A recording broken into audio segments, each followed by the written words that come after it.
Imagine this. You walk in your stepson's room, expecting to find him playing video games or studying. Instead, you discover something that changes everything, something you never saw coming. A moment that turns into an emotional journey, filled with vulnerability, understanding, and unexpected connections. This is not just any story. It's a true, heartfelt tale of love, acceptance, and the power of family. Stick around because this is one story you won't forget. Ready to hear what happens next? Let's dive in. It all started on a quiet Sunday afternoon. The kind of day when the house felt too still, yet comfortingly familiar. I'd spent most of the day tidying up, losing myself in small chores to keep my mind occupied. The house was mostly empty. My wife had gone on a trip with some friends, leaving the weekend unusually quiet. My stepson was upstairs in his room, and the faint bass of his music trickled down to where I stood in the kitchen. It was rare for us to have the house to ourselves, but the dynamic between us had always been easy, though he carried himself with a confidence that came with his age. He had a reserved side that peeked through in unexpected moments.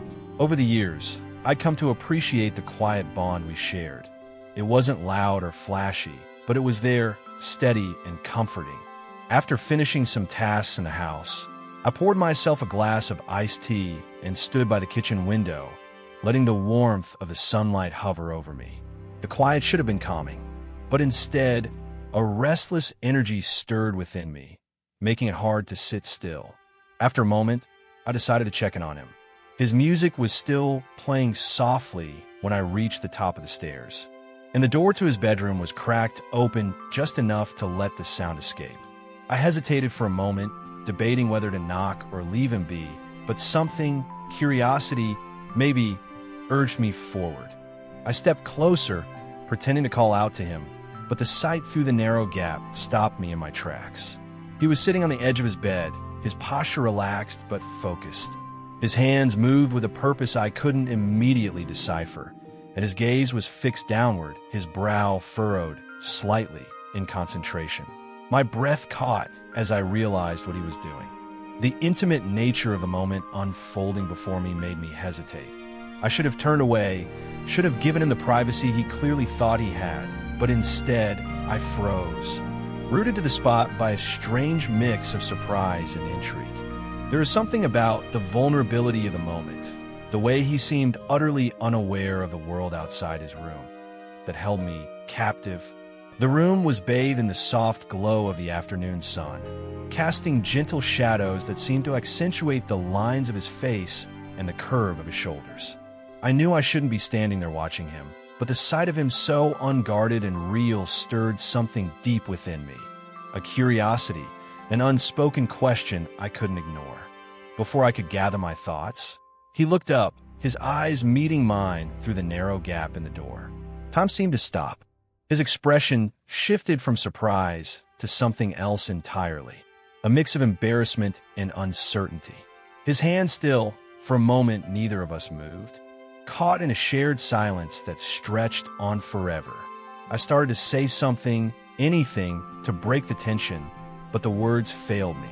My heart pounded in my chest, a chaotic rhythm that echoed in my ears. He was the first to move, reaching for a nearby blanket to cover himself. His cheeks flushed a deep shade of red. "I didn't think you'd come upstairs," he mumbled, his voice low and thick with embarrassment. "I'm sorry," I blurted out, my own face burning as I stepped back from the door. "I didn't mean to." The words tumbled out in a rush. But he shook his head, his hand raised slightly as if to stop me. "It's fine," he said quickly, though his voice wavered. "Just give me a minute." I nodded, retreating down the hallway to the top of the stairs, my thoughts a jumbled mess. I shouldn't have stayed. I shouldn't have watched. But the image of him, so vulnerable and unguarded, was seared into my mind. I lingered there, my hands gripping the banister as I tried to steady my breathing. 1,000 thoughts raced through my mind, each one more confusing than the last. I had never seen him like that before, not just physically, but emotionally.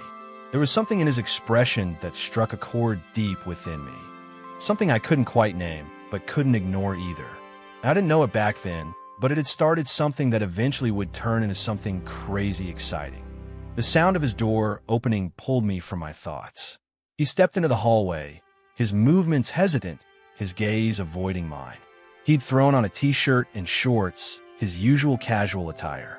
But his flushed cheeks and the awkward tension in his posture betrayed his unease. "Sorry about that," he said, his voice quiet as he leaned against the doorframe. "I didn't mean for you to see that." "It's okay," I replied quickly, my own voice softer than usual. "I should have knocked. I wasn't thinking." He nodded, his eyes finally meeting mine for a brief moment before darting away again. "I guess we're even now," he said with a faint nervous chuckle. "Even?" I asked, tilting my head slightly in confusion. He shrugged, a small smile tugging at the corner of his lips. "You've walked in on me. I walked in on you. Remember last summer when you forgot to lock the bathroom door?" The memory hit me like a jolt, and my cheeks burned anew. I had completely forgotten about that incident, the fleeting moment of awkwardness that we had laughed off at the time. "Guess you're right," I said with a laugh, though my voice still held an edge of nervousness. The tension between us seemed to ease slightly, the shared memory acting as a bridge between the awkwardness of the moment and the easy familiarity we'd always shared. But even as we laughed, I couldn't shake the feeling that something had shifted between us, something unspoken hovering just beneath the surface, waiting to be acknowledged. The laughter faded, leaving behind a lingering quiet that felt different from before. He leaned against the doorframe, his arms crossed casually over his chest, but his posture still carried an edge of tension. I wasn't sure what to say, and for a moment, I considered retreating downstairs to give him the space I had so clearly invaded. But something in the way his gaze flitted toward me, hesitant yet searching, kept me rooted in place. It wasn't discomfort exactly. It was something softer, something almost vulnerable that made me want to stay. So I said finally, my voice softer than I intended, "Do you want to talk about it?" His eyes widened slightly, his cheeks darkening as he shifted his weight from one foot to the other. "Talk about what exactly?" he asked, his tone laced with a nervous humor. I offered a small smile, hoping to ease the tension. "About anything. You don't have to if you don't want to, but I just thought maybe you'd feel better."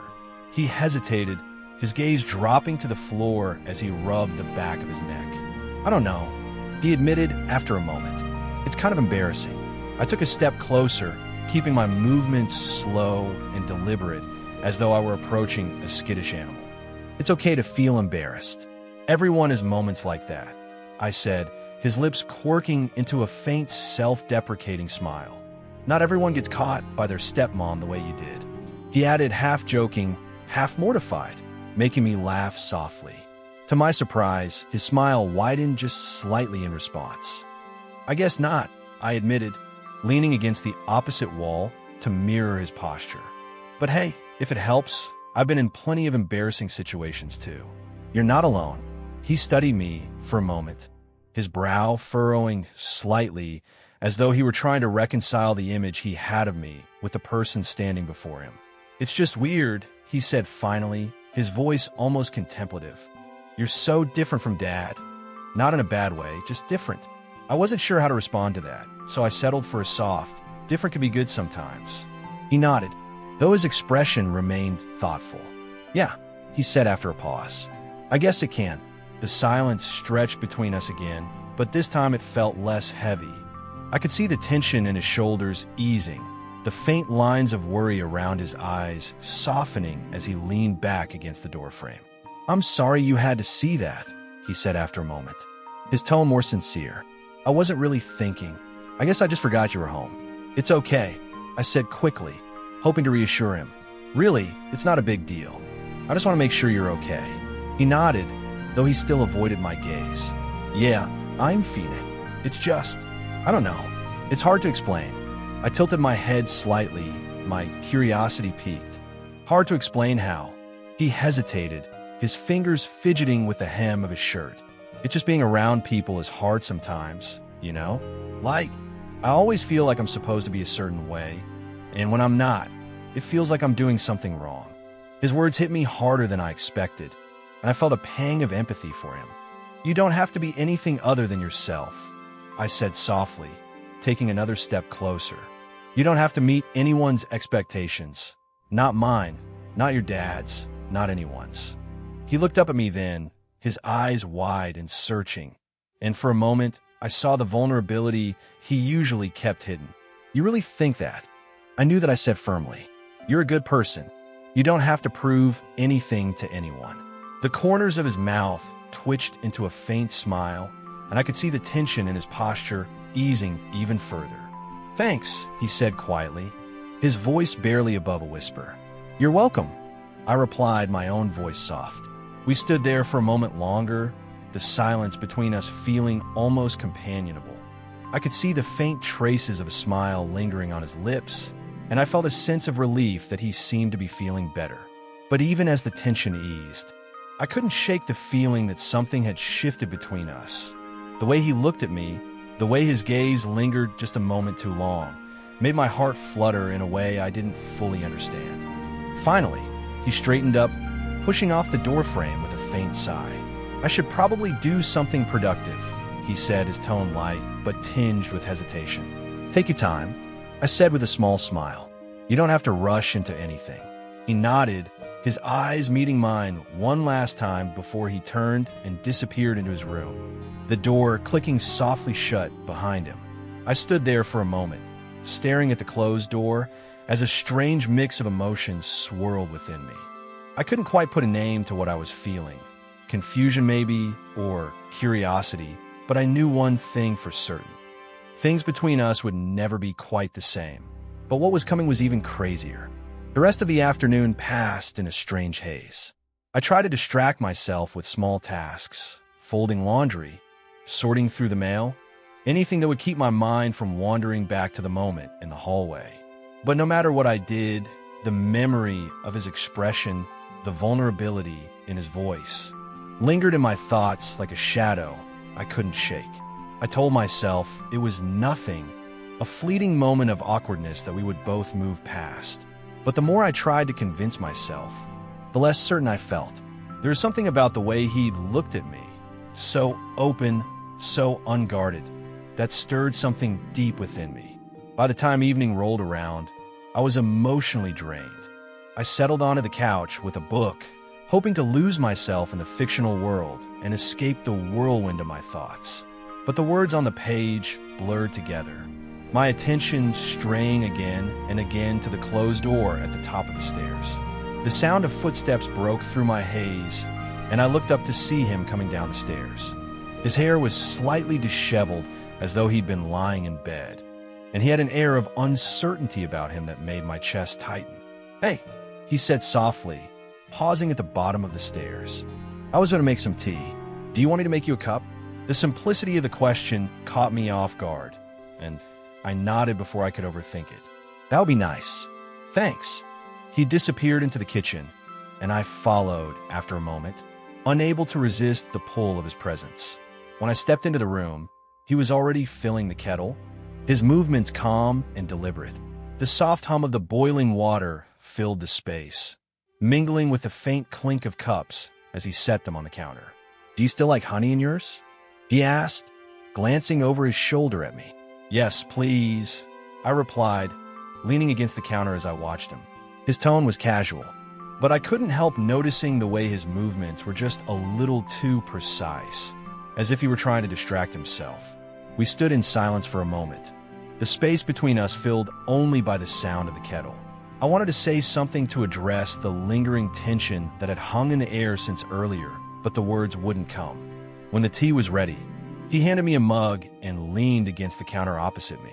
He took a small sip, his gaze fixed on the steam rising from the cup. I've been thinking about what you said, he said finally, his voice quiet but steady, about not needing to meet anyone's expectations. I tilted my head slightly, waiting for him to continue. I guess I've spent so much time trying to be what other people want me to be that I don't even know what I want anymore, he elaborated. His words hit me like a punch to the chest, and I set my mug down carefully, afraid that my shaking hands might betray me. It's okay to feel that way, I said softly. You're still figuring things out, and that's normal. You don't have to have all the answers right now.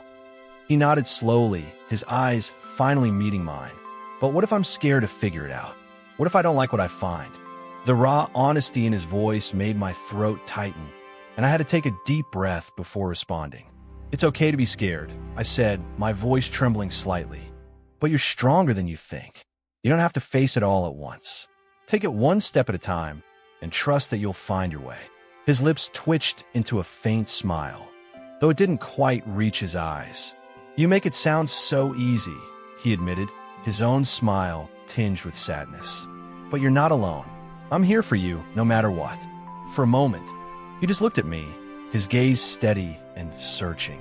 The vulnerability in his expression was almost too much to bear, and I felt a strange pull in my chest, an ache I couldn't explain.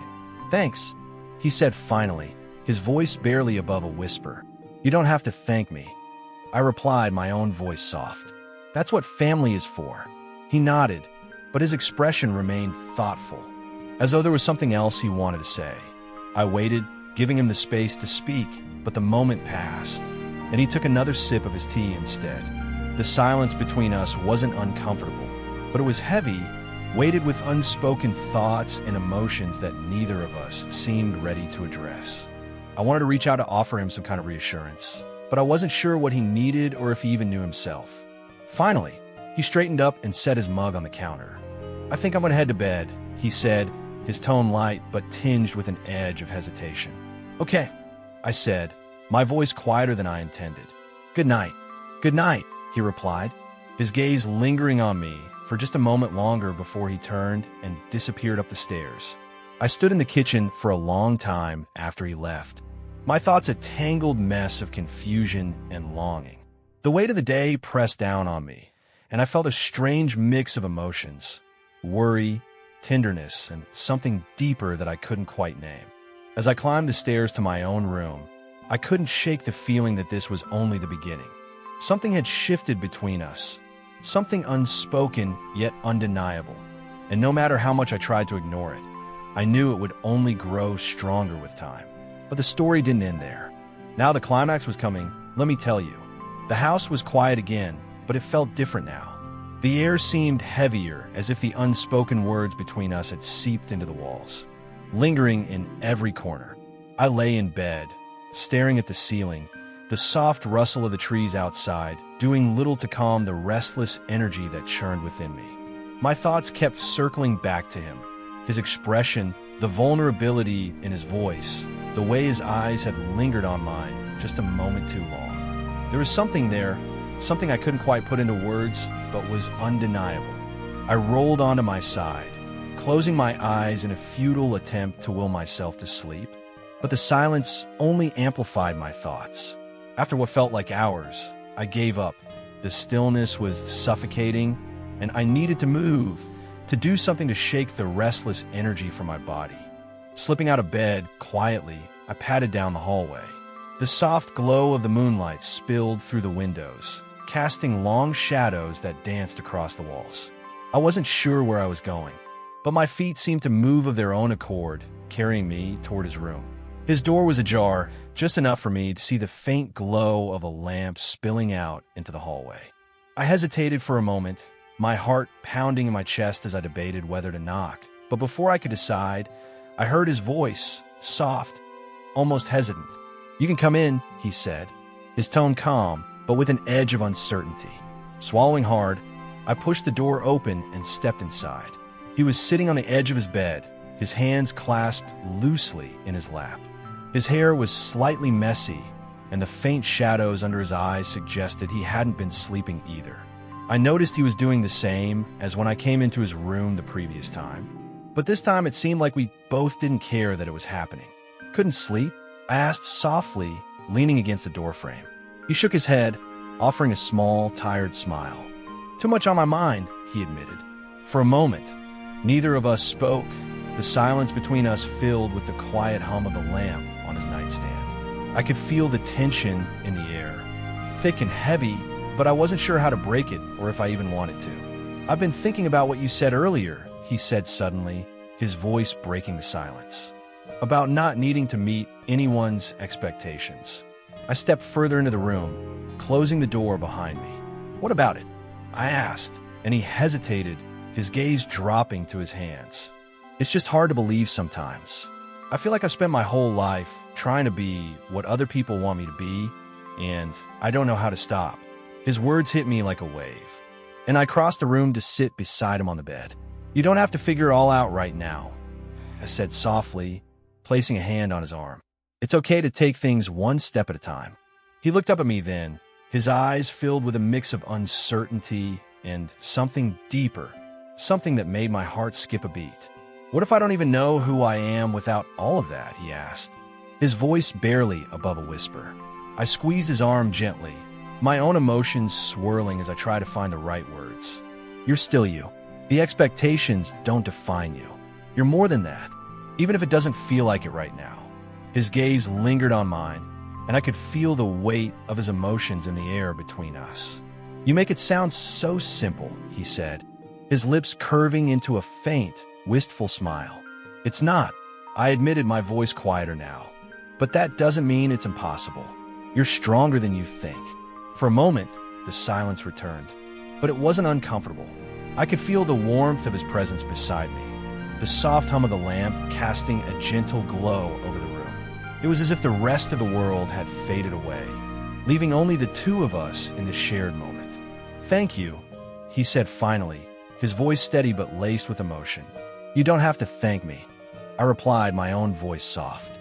But even as the tension eased, I couldn't ignore the way his eyes lingered on mine or the way my own heart raced in response. There was something unspoken between us, something I wasn't sure either of us was ready to confront. He shifted slightly, his hand brushing against mine as he adjusted his position. The contact was brief, almost accidental, but it sent a shiver through me. My breath caught in my throat. "I don't know what I'd do without you," he said quietly, his gaze dropping to our hands where they now rested side by side.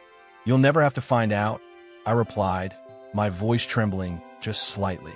He looked up at me then, his eyes searching mine for something I couldn't quite name. The room felt impossibly still, the air between us charged with an energy that was both exhilarating and terrifying. In that moment, I knew that nothing between us would ever be the same. His eyes held mine, steady and searching, and I could feel the weight of his gaze in every corner of my being. My heart raced, each beat loud and insistent, echoing in my ears as the moment stretched between us. I should have looked away. I should have said something to ease the tension, to return us to the comfortable familiarity we'd always shared. But I couldn't. I was frozen, caught in the intensity of his expression, the vulnerability and yearning I saw there. He shifted slightly, his hand brushing against mine again, and this time neither of us moved away. The contact was electric, a jolt that sent a shiver down my spine and left my skin tingling. My breath caught in my throat, and I felt a warmth rise in my chest that I couldn't ignore.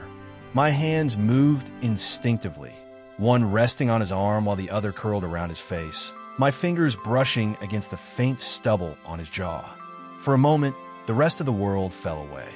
There was no sound, no light, no time, just the warmth of his lips against mine, the steady thrum of my heartbeat, and the overwhelming sense of connection that filled the space between us. When we finally pulled apart, our foreheads resting against each other, I felt a rush of emotions that I couldn't begin to untangle. There was confusion, yes, and fear, but also a deep, undeniable sense of rightness that I couldn't explain. I had helped him, and I could see that he enjoyed it, but still, I felt some regret. I began, my voice barely above a whisper. "I know," he said quickly, his voice trembling slightly. "I know it's complicated. I needed you to know how I feel." My chest tightened at his words, and I exhaled shakily. My hands still rested against his arms. "This isn't something we can take lightly," I said softly, my voice steady despite the storm of emotions raging inside me. "I'm not," he replied, his tone earnest. "I've thought about this all along. I've tried to ignore it, to push it away, but I can't. You're the one person who makes me feel like I can be myself." His honesty was both heartbreaking and comforting, and I felt a pang of guilt for the emotions that stirred within me. This was uncharted territory, and I wasn't sure where to go from here. But as I looked into his eyes, I knew one thing for certain. I couldn't ignore what was happening between us. "I care about you," I said finally, my voice trembling slightly more than I realized. "More than you probably realize, but we need to be careful. We need to think about what this means." He nodded, his gaze never leaving mine. "I know. I don't want to lose this. Whatever this is, I don't want it to go away." "It doesn't have to," I said softly, my hands falling to rest in my lap. "But we have to take it slow. We have to be sure." He nodded again, his expression a mixture of determination and vulnerability. "I'm willing to do whatever it takes," he said quietly. The sincerity in his voice made my chest ache, and I offered him a small, tentative smile. "We'll figure it out," I said, my voice steady. Together, his lips curved into a faint smile, and for the first time that evening, I felt a sense of calm wash over me. The tension that had filled the room seemed to ease, replaced by a quiet understanding that while things might not be simple, we would face them together. As I stood to leave, he reached out, his fingers brushing against mine in a silent gesture of connection.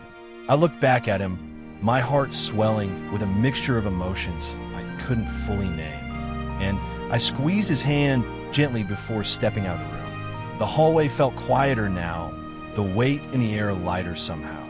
I knew that the road ahead wouldn't be easy, but as I made my way back to my room, I felt a sense of hope that I hadn't expected. Whatever came next, we would face it together. If you liked this story, please give it a thumbs up and subscribe for more heartfelt, emotional, and sometimes heart-wrenching tales. Your support means the world to me. And don't forget to leave a comment below. Let me know your thoughts and if you've ever had a similar experience. Thank you for watching.